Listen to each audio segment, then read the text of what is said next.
I think it's going really well. We've had some great speakers already and an interactive session, and people were participating enthusiastically and giving their comments. So no, I think it's going really well. I'm finding it very interesting.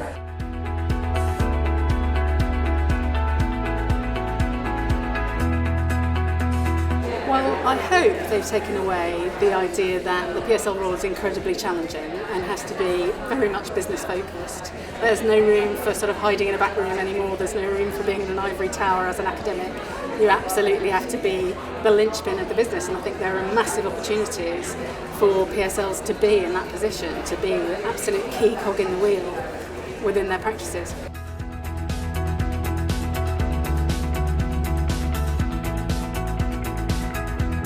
I think one of the issues that has always been there is how to get knowledge embedded within the culture of the law firms, and there are lots of ways to do that, but it's such a hard thing to do. And I also talked about the possibility of quantifying what PSLs and knowledge teams do, and again that's hard to do. How do you quantify the return on investment and really demonstrate that you're adding value?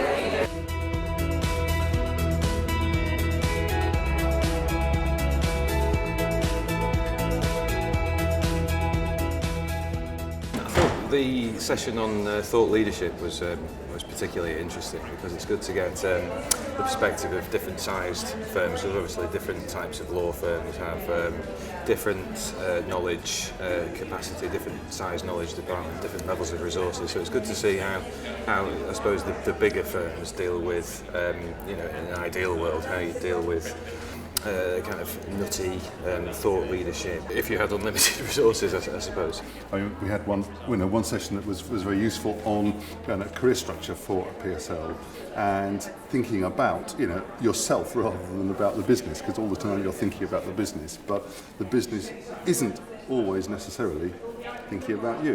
It's kind of, you can't take it for granted.